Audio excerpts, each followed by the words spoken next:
And we are live on Renate Plantels on Air. Now, today, I want to share with you 3 tips to getting more business.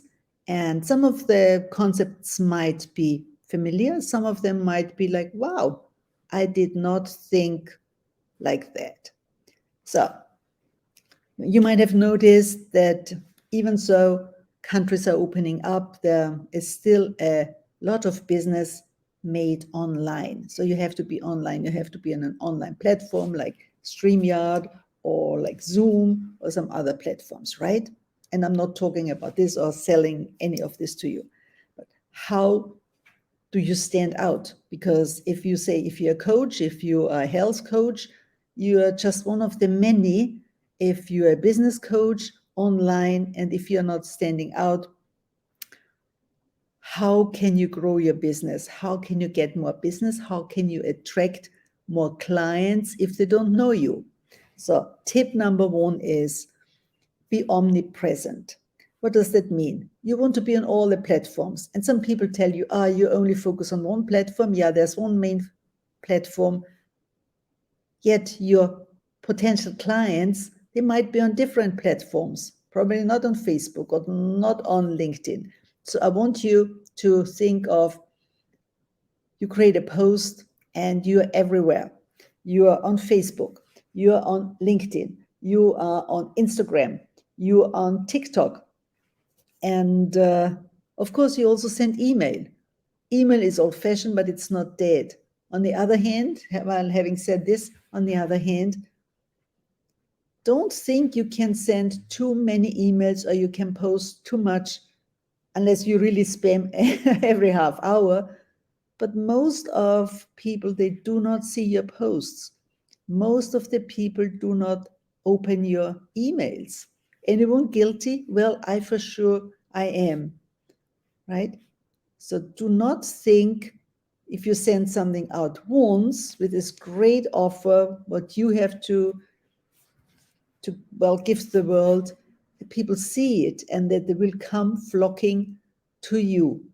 So you have to be omnipresent. You have to be on different platforms speaking to different people. Also think of, like, when you're there, different words, different copy. Some people are right brainers, some are left brainers.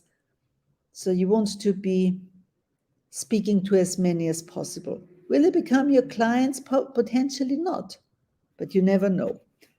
Tip number 2. Have you noticed that a while ago, a few years back, there was a huge shift in transportation? Before there were taxis, right? And then suddenly Uber and Grab came along. And what was different? I want you to think of, what did, say, Uber do differently to traditional taxi or cab business, right? Probably you knew the price, you knew the fare. And I must say, in all fairness, some of the taxis, at least in Singapore, now when you log in through an application, they give you an estimate how much it is.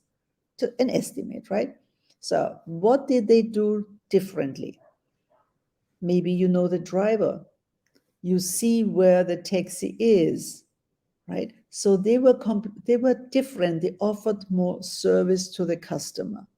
So I want you to think of, what can I do that others in my field don't do?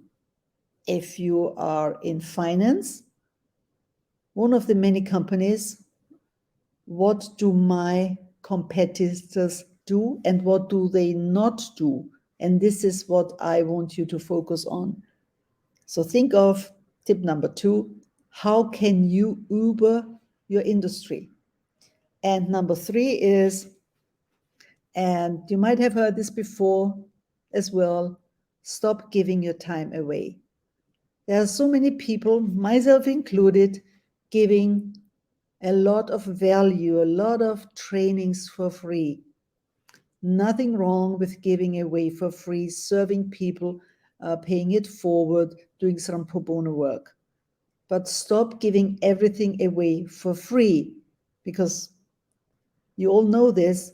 If people get something for free, it's like, this cannot be worth a lot, right? So they do not really appreciate what it is you give away, you gift them.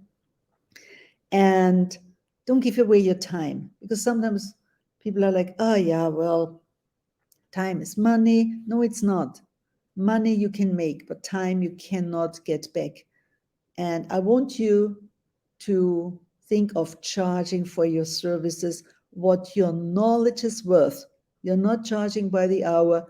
Charge what your knowledge is worth to get your prospective clients the results they want, right? And think of something like this. If they invest in you, just change your thinking, right? If they invest in you, it's not that they pay you, and most likely it will not change your life drastically. Yeah, if it's the first sales, probably it's really great to make some money, but overall, it might not really change your world massively. Yet, if they invest in you, because you Uber your industry, you're different, you offer something your competitors do not offer, and you're omnipresent. You speak to many people that they get to see what you offer. You definitely change their life. Hope this serves you, my friends. I said 3 tips today to getting more business. And my name is Renate Prandl. I'm a mentor and coach to people who want to take their life to a whole new level. Have more wealth, more health, more meaningful relationships. I want you to live life on your own terms, your life by design, that you are independent and not codependent.